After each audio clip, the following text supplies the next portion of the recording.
Die große Invasion aus dem Weltraum 3. Das Mutterschiff hat zahllose Miniatur-UFOs ausgesendet. Diese winzigen runden Scheiben heften sich an die Köpfe unschuldiger Menschen und unterziehen sie einer Gehirnwäsche, damit sie ihren Körper übernehmen. Haben Sie irgendwelche seltsamen Objekte auf den Hinterköpfen Ihrer Lieben bemerkt? Nee, noch nicht mal Haare bemerke ich.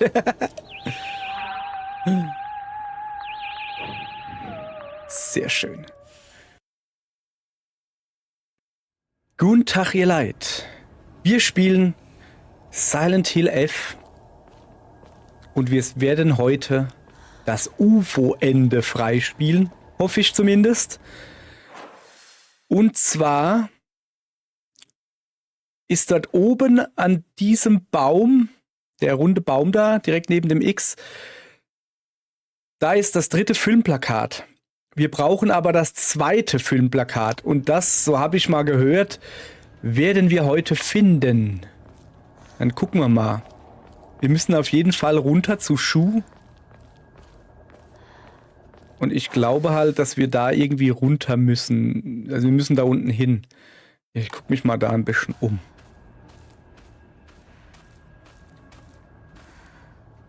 Okay.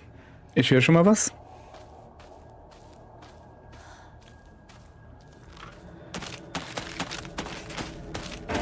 Kommst denn du jetzt her?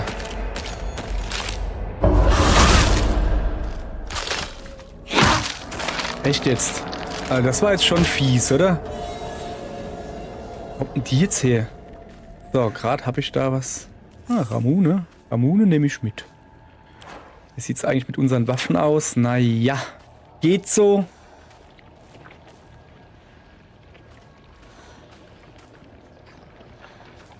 Okay. Da oben wird man wahrscheinlich nicht rauskommen. Nee, leider nicht. Okay, aber da unten war eine Flasche Ramune oder so, habe ich da gesehen. Oh, ein Werkzeugsatz. Ja, das nehme ich natürlich gerne. Also hier kommen wir schon mal nicht weiter. Okay, dann. Da war auch nix. Da komme ich nicht hoch.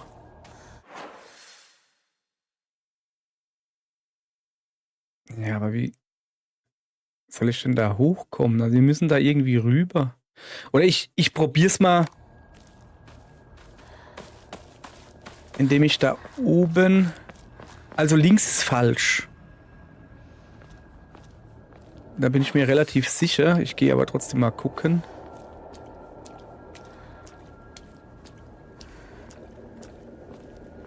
Ist hier noch irgendwas? Nee. Ich glaube, da hinten war da, wo die vielen Monster waren. Vorne steht einer. Ich will jetzt ehrlich gesagt nicht so viel kämpfen. Ich habe nämlich nur noch 2 Waffen und die sind mir lieb und teuer. Ich probiere es mal hier entlang zu gehen. Was? Wer?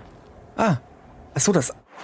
Ah, okay, das sieht doch schon mal deutlich besser aus, wenn es hier der LKW umgestoßen wurde. Dann kann ich da jetzt durchgehen. So. Schließe zu Schuh und Rinko auf. Ja, das werden wir tun. Aber erst kann ich da hochgehen. Da liegt was? Nee. Ich muss natürlich da jetzt hochgehen. Von der anderen Seite konnte man hier ja nicht weitergehen. Aber vielleicht liegt hier ja was Interessantes. Nö. Nö. Gut, dann gehen wir halt da runter. Warte mal, kann ich da hochgehen? Ja. Okay, was ist das da? Ein Stein. Ja gut. Ein Stein. Dann brauchen wir jetzt...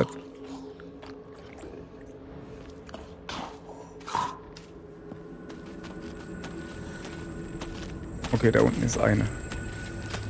Dann kommen Sie mal bitte her. So.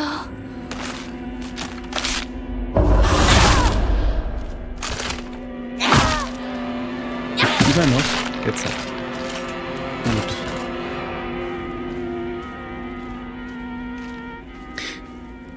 Ja. Die will uns hauen. Ah, fuck. Daneben gehauen. Das war sehr dumm. Okay, aber jetzt. Jetzt bleib liegen. Das war sehr dumm. Da habe ich mir dummerweise einen eingefangen. Also ich habe schon gemerkt, dass die nicht ihre Attacke macht, die ich kontern kann. Oh. Ramuna. Sehr gut. So, wir sind grundsätzlich auf der Suche nach dem zweiten Filmplakat. Ich gucke hier also ein bisschen rum. Ich habe zumindest gehört, ja, das ist auf dem Weg. Kann man nicht verpassen. Man darf halt nur nicht das dritte vor dem zweiten einsammeln. Man muss die wirklich in der richtigen Reihenfolge einsammeln. Und dann sehen wir mal weiter. So. Langsam, langsam, langsam. Hier wimmelt es noch von Gegnern. Denke ich.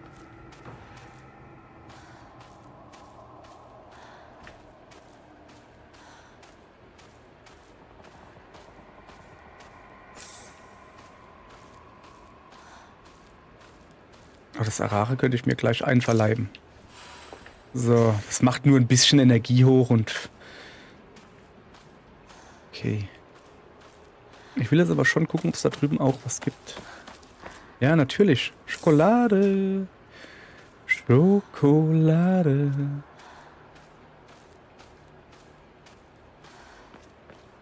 Ich hoffe jetzt aber wirklich...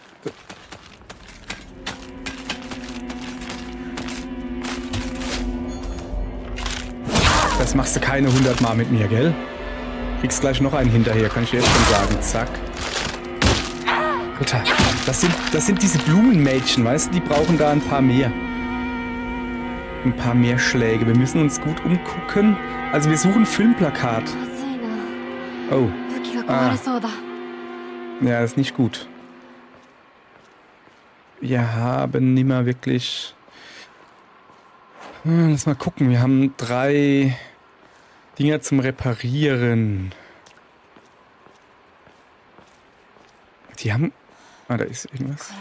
Ah, nix. Die haben gesagt, es liegt direkt auf dem Weg. Kann man gar nicht verpassen. Ich weiß aber nicht, wo auf dem Weg. Ach, Mann. Ich weiß nur, wo das dritte Filmposter ist.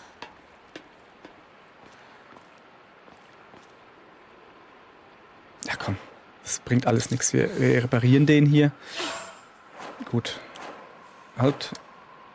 So. Ah! Da ist er. Oh, da ist auch noch ein Stahlrohr. Sehr schön. So, jetzt pass auf. Folgendes. Wir müssen natürlich speichern. Ich gucke mich hier erst noch ein bisschen in der näheren Umgebung um. Also, wir sind hier. Ich kann noch mal kurz zurückgehen. Lass mich mal kurz orientieren. Da. Das erste Filmplakat gab es hier. Bevor ihr das Filmplakat das erste aufnehmt, müsst ihr das Radio zum Laufen kriegen. Das war irgendwo hier versteckt. Ihr müsst ja gucken, in der allerersten Folge. Ich habe ja Timestamps habe ich ja drin in meinen Videos. Da könnt ihr noch mal genau gucken, wo das Radio war. Ich habe es irgendwie Radio für UFO-Übertragung genannt. So, also, das hier ist die Nummer 2. Definitiv, da ist eine 2 dran. Okay. Die große Invasion aus dem Weltraum. 2. Unvorstellbar. Gibt es eine geheime Invasion von körperraubenden Aliens? Vielleicht sind sie bereits unter ihren Lieben? Oder über ihren Lieben? Aha. Hat funktioniert. Gut, sehr gut, sehr gut, sehr gut. So. Jetzt aufpassen. Wir haben gerade eben gespeichert vorher. Das Problem ist, wenn wir das UFO-Ende kriegen. Da unten waren wir, da irgendwie hin. Da wird man dann rausgehen. Da kann ich da hochgehen. Wir müssen da oben hin. Ja, wir gehen jetzt einfach da zurück, wie wir gekommen sind. Sorry. Wenn wir das UFO-Ende kriegen. Ich hatte eigentlich vor, dann einfach, ja, UFO-Ende angucken, freuen, alten Speicherstand laden und ein normales Ende. Was steht denn da oben? Also Stroh. Und ein normales Ende erspielen. Allerdings kriegt man eine Waffe, eine unzerstörbare Waffe, wenn man das UFO-Ende schafft und dann Next Game Plus macht. Also dann quasi das dritte Spiel anfängt. Und ich glaube, das werde ich machen. Allerdings werde ich mit euch das UFO-Ende gucken. So ist der Plan, ne? Wie gesagt, kann sich noch ändern. Ich werde mit euch das UFO-Ende gucken und dann offscreen so weit zocken, bis ich wieder an dieser Stelle bin. Das ist ja jetzt nicht so weit. Das sind 2-3 Stunden oder so. Ah, für euch mache ich das doch gerne. Okay, geradeaus durch, bis nimmer geht. Und ich renne da jetzt halt einfach durch, auch wenn da irgendwo eine steht. Da hinten war sie, gell? Da steht sie. Denkt, ich sehe sie nicht, oder was? Hallo? Und chillen, oder was? Oh weh. Da vorne ist doch der Dicke, oder? Kann das sein? Okay, ich muss da irgendwo nach rechts. Ah ja, da. So. Aufpassen, aufpassen, aufpassen. Gut umgucken. Ich will hier jetzt nicht gestört werden. So. Wir sind jetzt am dritten Plakat. Und wir sind ungestört. So. Also, dritte Plakat gibt es hier. Die große Invasion aus dem Weltraum 3. Das Mutterschiff hat zahllose Miniatur-UFOs ausgesendet. Diese winzigen runden Scheiben heften sich an die Köpfe unschuldiger Menschen und unterziehen sie einer Gehirnwäsche, damit sie ihren Körper übernehmen. Haben Sie irgendwelche seltsamen Objekte auf den Hinterköpfen Ihrer Lieben bemerkt? Nee, noch nicht mal Haare bemerke ich.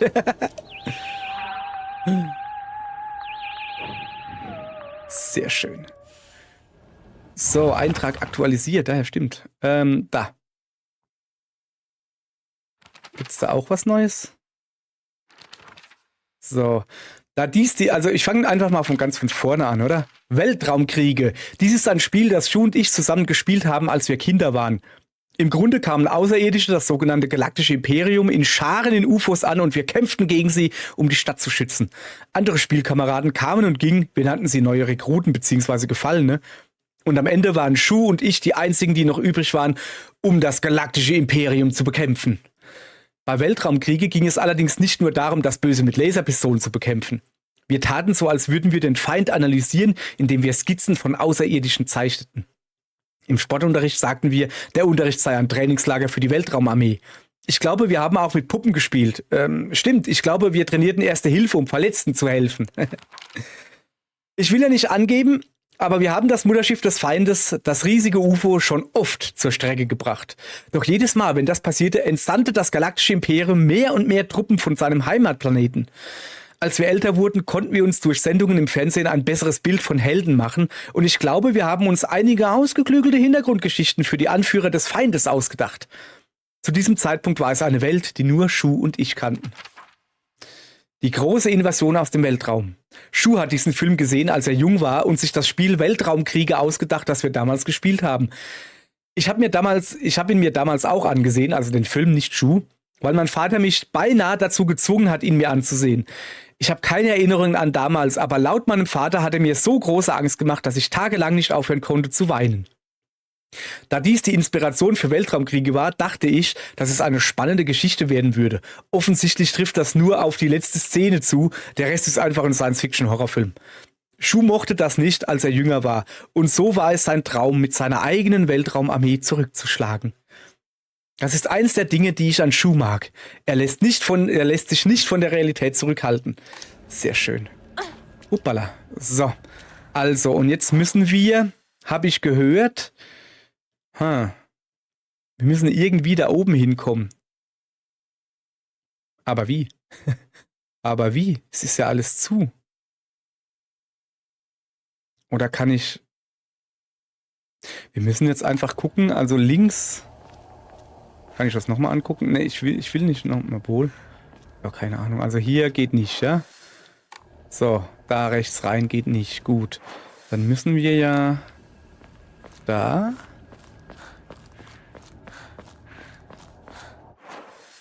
Und dann nach links und dann irgendwann gucken, dass wir rauskommen. Da gibt es das Bier. So, pass auf. Wir gehen jetzt mal da hoch. Aber da steht das Auto.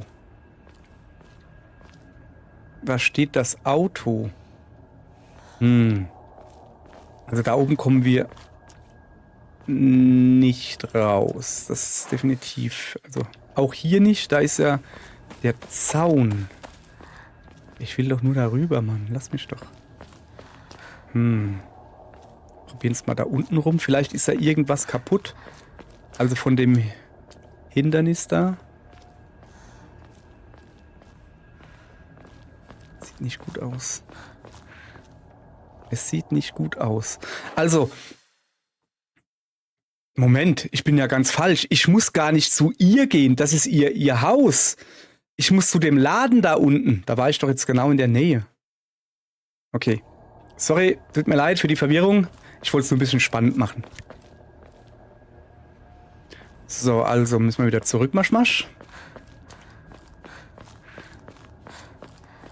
Da runter, glaube ich. Und dann... Nee, nach rechts. Dahin. So. Und dadurch, ist das richtig? Ja. Und jetzt nach rechts gehen, genau. Hört ihr das? Dieses Geräusch. Wir sind richtig.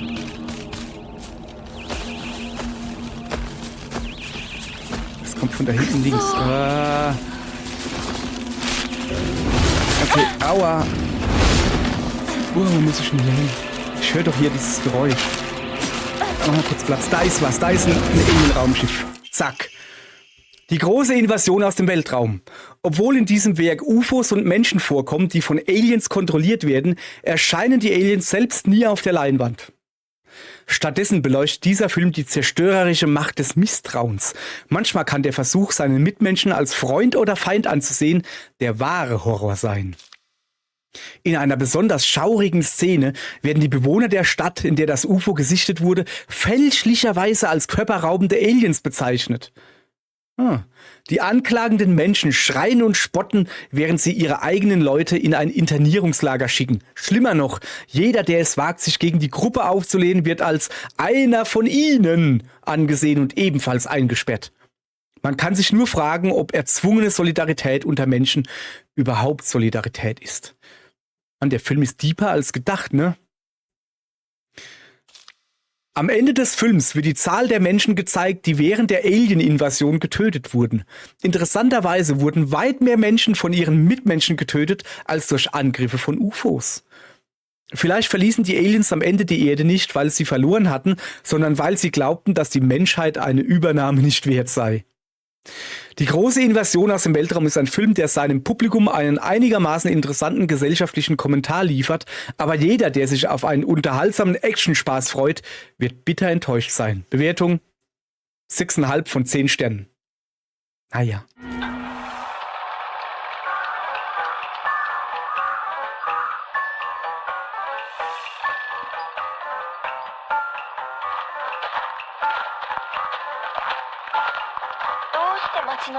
Warum ist niemand in der Stadt? Wegen ihnen, kein Zweifel. Ihnen? Ja, die Außerirdischen. Sie haben die Erde schon lange im Auge und warten darauf, Menschen zu schnappen und sie durch Außerirdische zu ersetzen. Rinko, Hinako, mich.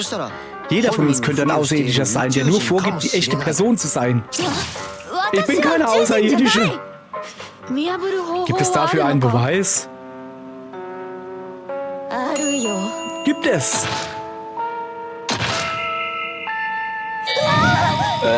Was macht meine Schwester? Bist du nicht tot? Das Ding hat dich getötet. Das ist Roboco, mein Such- und Zerstörungsroboter zur Abwehr Außerirdischer. Was? Dieser Roboter kann als menschengetarnte Außerirdische erkennen und automatisch eliminieren. Daku ist leer. Warte, also war die Sakugo, die dieses Ding getötet hat, in Wirklichkeit eine Außerirdische? Das Ding hat mich überall hin verfolgt. Ich schätze, du wirktest wie eine Außerirdische, Hinako. Vielleicht bist du eine Außerirdische. Oder jemand in deiner Nähe ist einer. Diese Dinge kopieren alles bis hin zu deinen Erinnerungen. Aber sie sind nicht perfekt. Hinako, sag was, das nur du wissen kannst. Rinko hat mal Shus Haare genommen und sie in ihren Kissen versteckt. Lass mich doch einen Liebeszauber ausprobieren und träumen. Du bist dran, Rinko. Einmal vergaß Hinako ihre Unterwäsche in der Umkleidekabine im Camp und holte sie nicht ab. Rinko! Wo schmorst du in der Hölle? Kann ich dir nicht verdenken, dass du sie dort gelassen hast. Muss peinlich sein, es zuzugeben, wenn der Lehrer danach fragt. Privatsphäre war damals noch kein wirkliches Thema. Tja, einmal hat Rinko den Sportunterricht geschwänzt und Shus Klamotten genommen und... Ja, also am Tag, nachdem sie mit Shu gestritten hatte, nahm Hinako seinen Rekorder und... Was ist denn jetzt los? Ich habe mehr Angst vor Menschen als vor Außerirdischen. Okay, ihr seid fein raus. Ihr habt den Test bestanden. Sehr gut. Als nächstes sind wir dran. Also einmal hat Shu eine Seite aus einem Erotikmagazin herausgerissen und hinter seinem Bücherregal versteckt. Und er hat ein Foto vom Kopf seiner Mitschülerin genommen und auf einen Badeanzug. Okay. Wir haben es verstanden. Jetzt bin ich dran. Sakuko begann in der 6. Klasse einen BH zu tragen. Hinako und Rinko nach den Sommerferien in der 5. Klasse. Na, wie war das? Geht's noch, Creep? Richtig so. Wir haben keinen Außerirdischen gefunden. Aber wir haben einen Feind aller Frauen gefunden.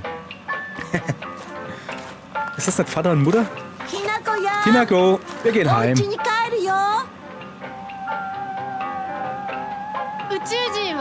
Und die Außerirdischen? Alles in Ordnung? Die Nachbarschaftswache hat sich um sie gekümmert. Ach so, ja, das ist fein. Okay, gute Nachbarschaftswache. Tschö. Bis morgen. Zum Abendessen heute Abend mache ich dein Lieblingsgericht. Hacksteak. Mama, das ist Junkos Lieblingsessen. Oh, das kenne ich. Ja. Eltern. Da ist der Hund. Sehr schön. Haben sie den Hund auch wieder drin. Ende. Denke ich mal.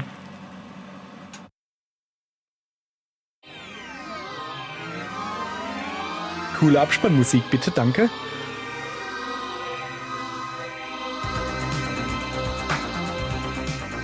Okay, ist schon okay. Ist ja die Abspannmusik. Die ist nicht so cool wie die Originale aus dem ersten Teil. Die war richtig hardcore geil. Die war richtig geil. Saki. So, ach guck mal, da kann man die Comics-Tipps jetzt nochmal genau angucken. Schön, gefällt mir. So, also, wie gesagt, der Plan war eigentlich, dass ich jetzt dass ich es mir einfach mache und einen alten Speicherstand lade und dann einfach weiterspiele, also den Speicherstand vor dem halt. Und es mir dann halt jetzt einfach mache. Aber es gibt halt eine Waffe, die du kriegst, wenn du nach dem Alien-Ende Next Game oder New Game Plus machst. Und das will ich halt schon haben, die Waffe. Vor allem also sie haben gesagt, das ist ein Schwert, ein Laserschwert oder so. Ähnlich wie im dritten Teil gab es ja auch ein Laserschwert. Ey, das war so cool. Und die will ich schon haben, ne? Mal überlegen, im ersten Teil fürs Alien-Ende gab es diese Pistole mit dem Laserpointer, die war schon recht praktisch, ja. Und die hat immer so blöde, so Spielzeug-Lasergewehr, Piu-Piu-Geräusche gemacht. Die war richtig cool. Was gab's denn im zweiten Teil für eine Waffe nach dem Alien-Ende? Weiß ich gar nicht mehr. Ist schon... Also ich meine, hey, das ist... Keine Ahnung. Dann habe ich einen zweiten Teil gespielt, 2000... irgendwas, 5 oder so, keine Ahnung, wann kam der raus. Also ich rede vom zweiten Teil auf der PlayStation 2, vom originalen zweiten Teil. Die Neuauflage, die jetzt letztens rauskam, die habe ich immer noch nicht gespielt. Ganz ehrlich, weil sie mich auch nicht so interessiert. Ich erkenne an, dass Silent Hill 2 ein richtig gutes Silent Hill ist, aber mein Herz schlägt für den ersten Teil. Der erste Teil ist für mich unerreicht. Ich erkenne auch an, dass der zweite Teil, also ich rede von der PlayStation 2 Version, eigentlich in allen Belangen besser ist als der erste Teil. Fast allen Belangen. Die Musik fand ich trotzdem besser im ersten. Aber trotzdem hängt mein Herz am ersten Teil von Silent Hill für die PlayStation 1 damals noch. Und halt, weil es ja drauf aufbaut, der dritte Teil. Also Silent Hill 3 baut ja mehr oder weniger auf dem ersten Teil auf. Und deshalb, ich habe den zweiten Teil durchgespielt. Ich habe ihn vielleicht auch zweimal durchgespielt, weiß ich nicht mehr. Also deshalb, keine Ahnung. Ich habe ich weiß gar nicht, habe ich das Alien-Ende? Ich habe auf jeden Fall das Hundeende habe ich gesehen. Oder ist das Hundeende das Alien-Ende im zweiten Teil? Wie gesagt, ich rede von der PlayStation 2 Version. Ich weiß nicht, wie es mit der aktuellen, was ist das, PlayStation 5 oder 4 oder wo es rauskam oder halt Steam. Ich weiß nicht, wie es da ist. Da kann ich mich nicht aus. Habe ich nicht gespielt? Könnte ich? Habe ich in der Bibliothek. Freundin hat es gekauft, kann ich also spielen. Aber ich habe da keinen Bock drauf. Ich bin nicht so der Mega-Fan vom zweiten Teil. So. Oh ja, es wird wieder... Wie gesagt, ich finde schon, dass es ein gutes Spiel ist, aber mein Herz hängt am ersten Teil. So. Also. Wir haben ja gesagt, wir machen jetzt New Game Plus. Ach, jetzt kommt auch noch richtiger Abspann.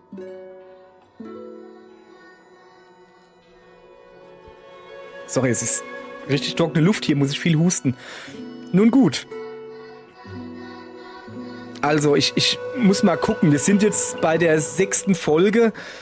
Also eigentlich sind wir 6 Stunden drin. Junge, und das muss ich alles aufholen. In den roten Farben des Sonnenuntergangs liegt der Hügel tief in Stille getaucht. Oh, Silent Hill. Jetzt weg vom Vogelkäfig. Ich lese mal einfach vor. Das habe ich ja beim ersten Mal durchspielen nicht gemacht. Da war ich so viel am Labern. Weg vom Vogelkäfig, eingehüllt in den Nebel. Hey, das ist alles, das ist mir zu... Junge. Da muss ich da so viel nachdenken, weiß nicht.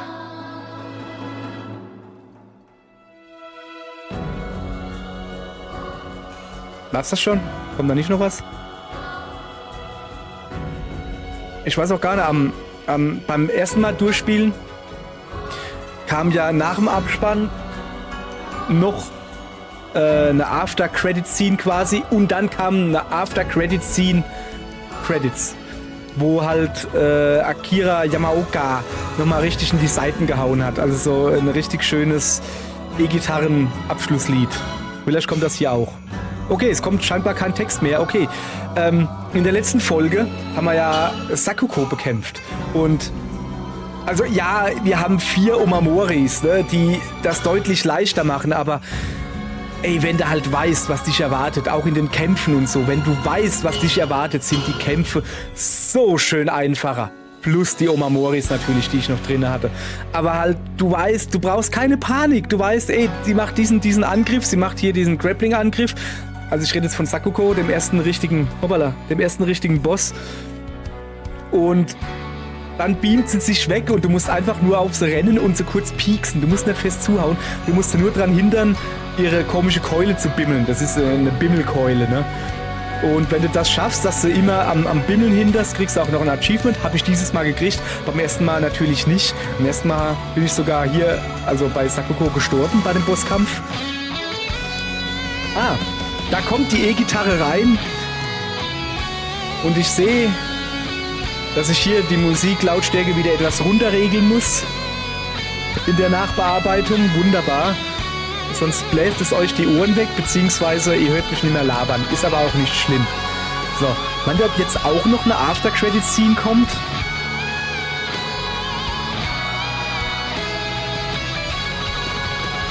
Ich bin gerade am Überlegen, also...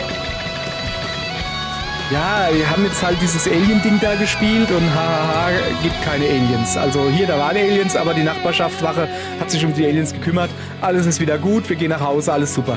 Es ist ja schon fast ein Happy End, oder? Ich meine, Sakuko lebt noch oder wieder. Ich meine, ich fand's lustig, dass meine Schwester in dem Alien-Ende gesagt würde, hey, die ist doch tot, was macht sie hier? Ja, sie ist nicht tot, sie ist ein Roboter. Aber Sakuko, die gestorben ist im Spiel und die wir später noch in ihrer Monsterform nochmal getötet haben, die ist einfach wieder da. Da wird nicht gesagt, immer, du bist doch eigentlich tot oder so, weißt du? seltsam. Was? Project Manager Lucy Liu? Ist das denn eine Schauspielerin? Das ist doch eine Schauspielerin. Die hat doch bei Drei Engel von Charlie, der Neuverfilmung, da mitgespielt. Die Neuverfilmung, die auch schon 20 Jahre plus alt ist. Interessant. Ja, so ist das, wenn man alten Männern beim Zocken zuguckt. Dann kommen die, da gibt's doch hier die Neuverfilmung. Ja, wenn es aber die neueste Verfilmung ist von Drei Engel für Charlie, keine Ahnung. So. Also, was habe ich dir jetzt noch zu erzählen? So, achso, ja, jetzt haben wir 2 Enden haben wir dann. Und man braucht, es gibt insgesamt 5 Enden. Man braucht 2 richtige Enden und das UFO-Ende zählt leider nicht als Ende, als richtiges Ende. Man braucht 2 richtige Enden, um das ultimative, richtige 100% Ende zu kriegen. Also du musst es mindestens 3-mal durchspielen. Also wir haben es jetzt einmal durchgespielt. Wie gesagt, das UFO-Ende zählt leider nicht dazu. Es darf kein Spaßende sein. So, ich habe jetzt aber auch keine Ahnung. So, guck, habe auch ein Achievement gekriegt. Ich speichere einfach. Ja, komm, ganz oben, bestätigen. So, neues Spiel plus. So. Also, und ich würde aber gerne mal kurz jetzt Enden ansehen, weißt du? Haha, große Invasion aus dem Weltraum. Alle UFO-Radiosendungen angehört. Wie gesagt, das war in der ersten Folge, wo das Radio zu finden ist. Schaltet einfach, also die erste Folge von meinem New Game Plus. Ich habe ja noch, wo ich zum allerersten Mal durchgespielt habe, da ist natürlich nichts. Da gibt es nur ein Ende beim ersten Mal durchspielen. Alle UFO-Radiosendungen angehört, alle 3 Filmplakate zu Die große Invasion aus dem Weltraum in der richtigen Reihenfolge gefunden, nachdem die UFO-Radiosendungen gehört wurden. Alle UFO-Radiosendungen, dass die da Plural sagen, es gibt nur eine. Ne? Und dann nach Erfüllung der oben genannten Bedingungen eine Filmkritik zu Die große Invasion aus dem Weltraum gefunden. Hoppala, haben wir ja gemacht. So, jetzt haben wir hier noch 3 Enden offen. Bei allen ist gleich, rote Kapsel nicht nehmen. Das hier scheint das ultimative Ende zu sein. Schließe 2 verschiedene komplette Enden ab. Das hier ist kein komplettes Ende. Das ist das Problem. Wir haben erst ein komplettes Ende. Und jetzt können wir uns halt aussuchen, was wir als nächstes spielen. Also das heilige Schwert nicht aufnehmen und es somit auch nicht reinigen. Und dafür aber das Agura no Hotai Sama erhalten oder das ungereinigte heilige Schwert erhalten. So, also wenn wir das Schwert erhalten oder Schwert nicht erhalten. Ja, und wenn wir es danach reinigen, macht das auch noch einen Unterschied? Wenn wir das ungereinigte heilige Schwert... Ich habe keine Ahnung. So. Auf jeden Fall setzen wir das jetzt hier weg. Wir setzen das hier fort. Und wir spielen natürlich wieder Geschichte. Ich könnte ja... die Rätsel auf schwer. Es gibt ein Achievement, wenn du das Spiel die Rätsel auf Geschichte durchspielst, auf schwer und auf verloren im Nebel. Ich will aber jetzt ehrlich gesagt die Rätsel nicht auf schwer machen, oder? Nur für ein Achievement. Ich mag die schwierigen Rätsel. Ich mache weiter Geschichte und verloren im Nebel. Aber dieses Mal wählen wir die weiße Matrosenschuluniform. Genau. Und somit sehen wir uns morgen genau hier. Ihr werdet das gar nicht mitkriegen, dass da jetzt ein Hardcut kommt. Wieso rede ich denn nicht? Also wieso redet meine Figur nicht? So, ihr werdet gar nicht mitkriegen, dass jetzt hier ein Hardcut kommt, denn ich werde genau da weitermachen, wo ich eben aufgehört habe. Ich muss jetzt nur halt offscreen ein bisschen zocken. Okay? Gut, dann passt auf. Ich tue jetzt meine Magie wirken und ihr werdet gar nicht mitkriegen, dass ich für euch 6 oder 8 Stunden gezockt habe, ohne dass ihr zugucken dürft. Gurr, gurr, gurr, gurr. Kurz Zwischenmeldung. Wie kommt man denn jetzt an dieses mega krasse Alien-Waffe? Man muss wieder ans Poster Nummer 1 gehen. Mach mal auf. Das ist auf den Reisfeldern. Ziemlich genau hier. Ich kann es mal kurz zeigen. Hier sind wir. Reisfelder und muss mit diesem wunderschönen Poster interagieren. Große Invasion aus dem Weltraum 1, jetzt in Farbe, die große Invasion aus dem Weltraum. Erleben Sie Terror wie nie zuvor mit der Invasion der körperraubenden Aliens. Und da ist ein Raumschiff. Hahaha. Was haben wir denn da? Ein PP-8001. PP-8001, ein Prototyp einer Nahkampfwaffe für die Weltraumarmee. Seine effektive Reichweite ändert sich entsprechend der Erfahrung des Trägers auf dem Schlachtfeld. Die blinkende Plasmaklinge macht sie beliebt und zum Inbegriff von Coolness. Was haben wir denn hier Feines? Ausrüstung, aha. PP-8001, ein Prototyp für eine Waffe der Weltraumarmee. Die Plasmaklinge mag kurz sein, aber zukünftige Modelle werden ihre effektive Reichweite sicherlich verbessern. Die blitzende Klinge macht sie beliebt und zum Inbegriff von Coolness. Selbst wenn die Klinge an Haltbarkeit verliert, wird sie nicht zerbrechen. Je geringer jedoch ihre Haltbarkeit ist, desto kürzer wird die Klinge. Es heißt, dass die Haltbarkeit der Waffe und die Länge der Klinge in den Händen eines tapferen, kampferprobten Kriegers zunehmen, je öfter der Träger dem Tod beinahe ins Auge sieht. Spezialangriff. Nachdem du einen Fokusangriff verwendet hast, verursachen deine Angriffe für kurze Zeit mehr Schaden. Allerdings verringert sich die Haltbarkeit deiner Waffe schneller. Wenn du in diesem Zeitraum einen zweiten Fokusangriff verwendest, setze eine Schallwelle frei. Naja, also wenn du in dieser Zeit einen zweiten Fokusangriff verwendest, wird eine Schallwelle freigesetzt, so rum, die außerirdische Lebensformen abwehrt. Coolio. Und das Schöne ist, wir haben jetzt 4 Weaponslots. So. Ja, ist eventuell etwas kurz.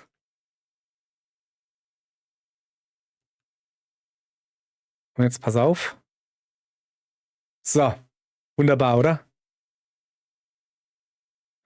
Okay, es ist irgendwie... Man hat so ein kleines Surren, hat man.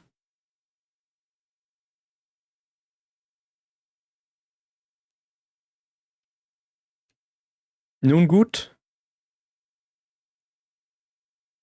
Und mit diesem Angriff hier kann man jetzt halt mehr Schaden machen für 15 Sekunden oder so. So, jetzt werdet ihr wahrscheinlich denken, ja, aber die ist irgendwie ziemlich doof. Das ist ja voll kurz, die Waffe. Ja, ist sie voll kurz, die Waffe. Aber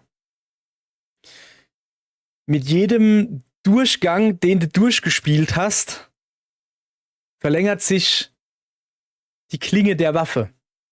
Und es ist, ja, und werden wir allerdings nichts davon haben, weil ich werde jetzt mit dieser Waffe einmal durchspielen und gut ist. Das Schöne an der Waffe ist halt, wie ja beschrieben ist, sie kann nicht zerbrechen. Sie ist unendlich lang. Am Schluss hast du halt nur noch ein Pönöpel dran, wo du ein bisschen stupsen kannst, aber sie kann nicht zerbrechen. Das ist schon mal sehr, sehr praktisch. Ich bräuchte jetzt einen Gegner, haben wir aber nicht. Naja, okay, weiter geht's gleich. Und zwar dort, wo wir kurz vor dem Alien-Ende aufgehört haben. Gurr, gurr, gurr.